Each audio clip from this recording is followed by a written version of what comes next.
आज की वीडियो का विषय है शौध स्मार्त परंपरा क्या है, श्री शंकराचार्य परंपरा क्या है और वर्तमान में प्रामाणिक संप्रदाय कौन कौन है।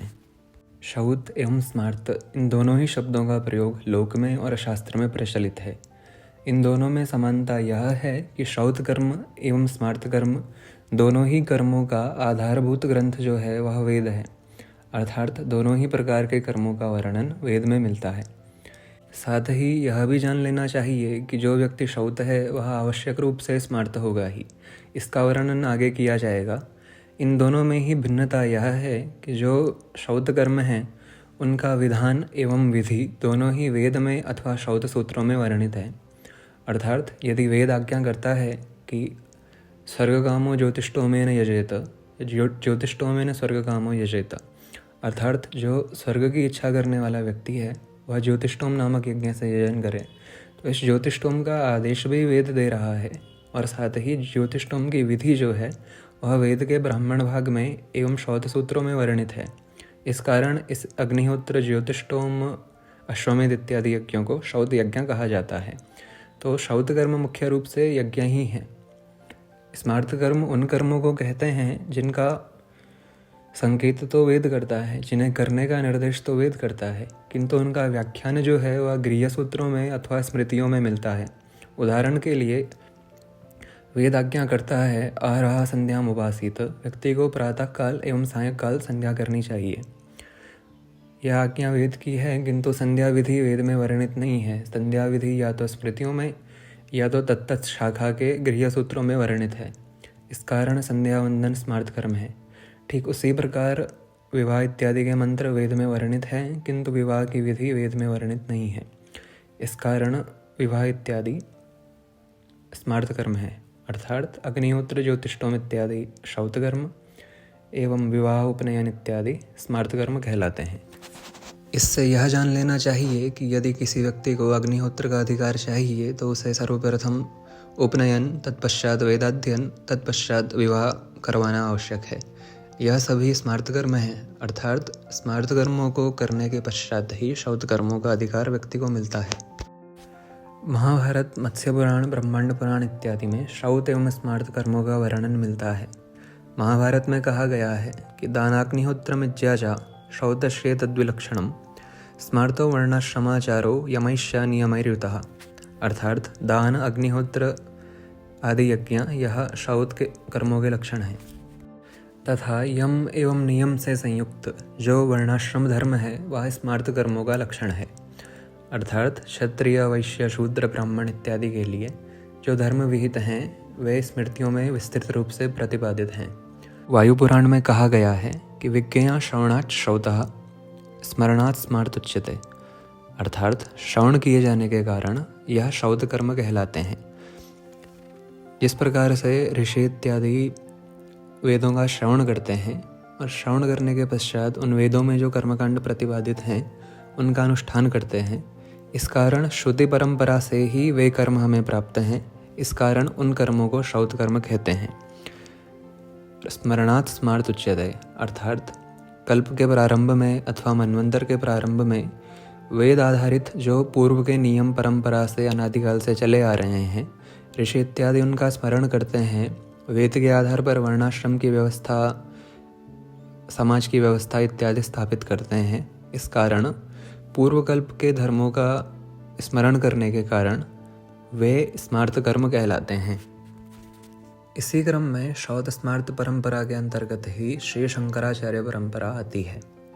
श्री शंकराचार्य परंपरा के संदर्भ में जो मूल श्लोक है वह यह है, नारायणं पद्मभूम वशिष्ठं शक्तिं च तत्पुत्र पराशरं च व्यासं शुकं गौड़पदं महन्तं गोविंद योगीन्द्रमथस्य शिष्यं श्री शंकराचार्यमथस्य पद्मपादं च हस्तामलगं च शिष्यं तन्तोटकं वार्तिककारं मन्यान् अस्मद्गुरून् संततमानतोऽस्मि। अर्थात श्री भगवान से प्रारंभ होकर व्यास, शुक इत्यादि की परंपरा में श्री शंकराचार्य जी आते हैं एवं तत्पश्चात इनके 4 शिष्य एवं उनसे जो संप्रदाय चला, अभी तक जो संप्रदाय वर्तमान में है यह संप्रदाय आता है। वास्तव में श्री शंकराचार्य परंपरा ही मूल वैदिक परंपरा है। कालांतर में यह हुआ कि किसी एक देवता को ही सर्वश्रेष्ठ मानने वाले संप्रदायों की संख्या में वृद्धि होने लगी। यह सभी संप्रदाय पांचरात्र, शैव, शाक्त इत्यादि आगमों पर आधारित थे। इस कारण भिन्न रूप से शंकराचार्य परंपरा को ही स्मार्त परंपरा कहा जाता है, किंतु जितनी भी वैदिक परंपरा है, जो भी वैदिक परंपरा है, उसे स्मार्त परंपरा कहा जाता है। इस कारण शंकराचार्य परंपरा ही मूल वैदिक परंपरा सिद्ध होती है। श्री शंकराचार्य जी ने भी वेदों में जो उपासना कांड, ज्ञान कांड, कर्म कांड इत्यादि थे, उन्हें ही पुनर्जीवित किया एवं उन्हें ही करने का आदेश दिया। श्री शंकराचार्य जी के मूल ग्रंथों में भी ऐसा वर्णन मिलता है। श्री शंकराचार्य जी ने उपदेश पंचकम में कहा है कि वेदो नित्यम अधीयताम तदुदितम कर्म स्वानुष्ठीयताम, अर्थात वेद का नित्याध्ययन करना चाहिए एवं उनमें जो कर्म प्रतिपादित हैं उनका भी अनुष्ठान करना चाहिए। ऐसा ही गीता भाष्य में कहा गया है, द्विधा हि वेदोक्तः धर्मः प्रवृत्तिलक्षणः निवृत्तिलक्षणः च जगतस्थितिकारणं प्राणिनां साक्षात् अभ्युदय निश्रेयस हेतु यः धर्मः ब्राह्मणाद्य वर्णिभिः आश्रमिभिः च श्रेयार्थिभिः अनुष्ठीयमानः। अर्थात वेदोक्त धर्म प्रवृत्ति मार्ग एवं निवृत्ति मार्ग दो प्रकार का है, और जिन व्यक्तियों को अपना श्रेय चाहने की इच्छा है एवं चातुर्वर्ण के जो व्यक्ति हैं उन्हें यह धर्म का पालन करना चाहिए। अर्थात श्री शंकराचार्य परंपरा में वेदोक्त कर्मों का ही वर्णन है। गृह्य सूत्रों के अनुसार ही उपनयन इत्यादि होते हैं, श्रौत सूत्र और वेदों के अनुसार ही यज्ञ इत्यादि होते हैं। संप्रदाय शब्द का अर्थ क्या है? इस संदर्भ में जो प्रचलित अर्थ हैं वह यह हैं। पहला अर्थ तो यह है कि गुरु परंपरागत सदुपदेशा संप्रदाय इति कथ्यते, अर्थात गुरु परंपरा से जो सदुपदेश अर्थात शास्त्र अविरुद्ध उपदेश चला आ रहा है उसे ही संप्रदाय कहा जाता है। अर्थात अनादिकाल से जो गुरु परंपरा चली आ रही है उससे प्राप्त जो उपदेश है, उससे प्राप्त जो शास्त्र समर्थित उपदेश है, उसे संप्रदाय कहा जाता है। दूसरा लक्षण शिष्ट परंपरावतीर्णोपदेशः। शिष्ट ऋषियों को, साधुओं को इत्यादि को शिष्ट कहा जाता है तथा वेदाध्ययन किए हुए ब्राह्मण इत्यादि भी शिष्ट कहलाते हैं। उनकी परंपरा से जो अवतीर्ण अर्थात प्राप्त उपदेश है उसे ही संप्रदाय कहा जाता है।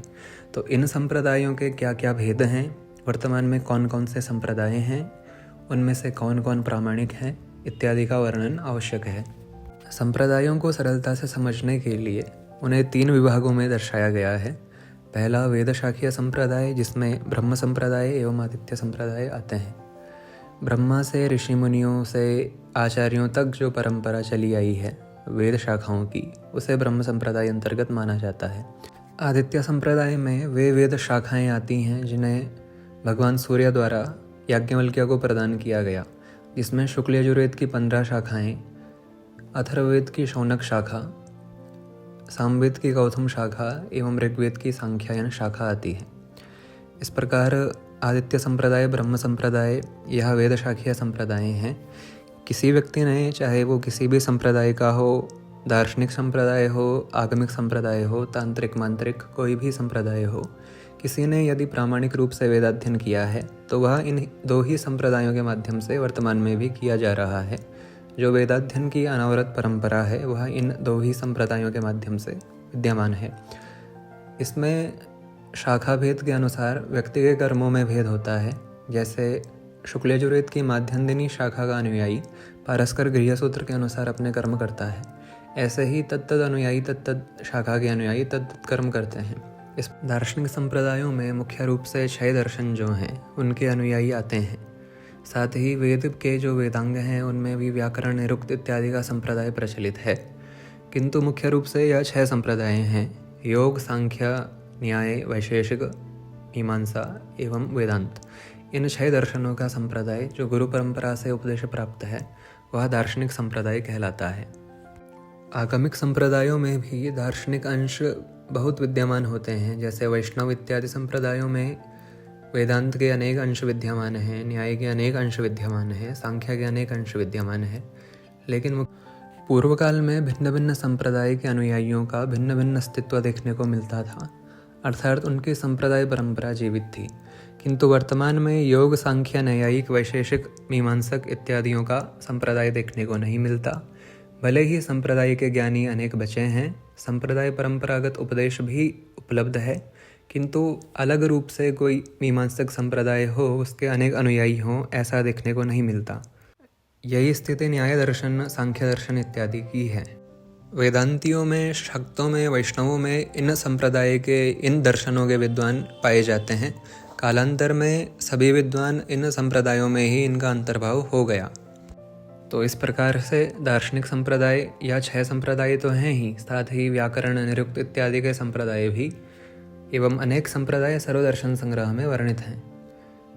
आगमिक संप्रदायों में वे संप्रदाय आते हैं जिनकी मुख्य पूजा पद्धति, मुख्य अनुष्ठान पद्धति आगमों पर आधारित है, जैसे पांचरात्र आगम, वैखानस आगम, शाक्तागम, शैवागम इत्यादि। इन संप्रदायों में कुछ वैदिक अंश, कुछ दार्शनिक अंश विद्यमान हैं। कलयुग में आगमिक कर्म को शीघ्र फलप्रद कहा गया है।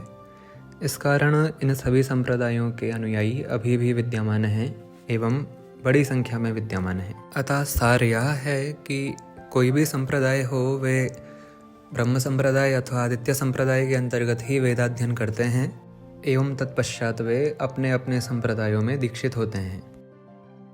अब प्रश्न उठता है कि प्रामाणिक संप्रदाय कौन है? प्रामाणिक संप्रदाय वे ही हैं जिनकी परंपरा अनवरत रूप से चली आ रही है। इसमें यह प्रश्न भी उठ सकता है कि कोई कितना प्रामाणिक है, इसका निर्णय कैसे होगा? तो जिस संप्रदाय के सिद्धांत जितने अंशों में वेद से समर्थित हों, वह संप्रदाय उतना ही प्रामाणिक होता है। वर्तमान में शंकराचार्य संप्रदाय, वैष्णवों में श्री वैष्णव रामानुज जो संप्रदाय है, साथ ही वल्लभ, गौड़ इत्यादि संप्रदाय, माध्व संप्रदाय इत्यादि परंपरा से चले आ रहे हैं। इस कारण ये प्रामाणिक संप्रदाय हैं। किंतु यह ध्यान रखना चाहिए कि संप्रदाय के प्रामाणिक होने पर भी आचार्य का प्रामाणिक होना आवश्यक नहीं, क्योंकि अनेक बार आचार्य लोग भी संप्रदाय के सिद्धांतों के विपरीत काल के प्रभाव में या किसी लोभ के कारण उपदेश कर देते हैं। इस कारण संप्रदाय का प्रामाणिक होना भिन्न विषय है एवं आचार्य जो उपदेश कर रहे हैं उसका प्रामाणिक होना भिन्न विषय है। अनेक लोग कह देते हैं कि हम इस परंपरा से हैं एवं हमारे आचार्य वर्ण व्यवस्था में नहीं मानते, इस कर्मकांड में नहीं मानते इत्यादि, किंतु उनके मूल आचार्य इन सभी विषयों का समर्थन करते हैं। तो इस कारण संप्रदाय परंपरा में इस विषय का ध्यान रखना अति आवश्यक है। संप्रदायों के विषय में वर्णन इस वीडियो में कर दिया गया है। आगे अनेक विषयों पर चर्चा की जाएगी। नमः शिवाय।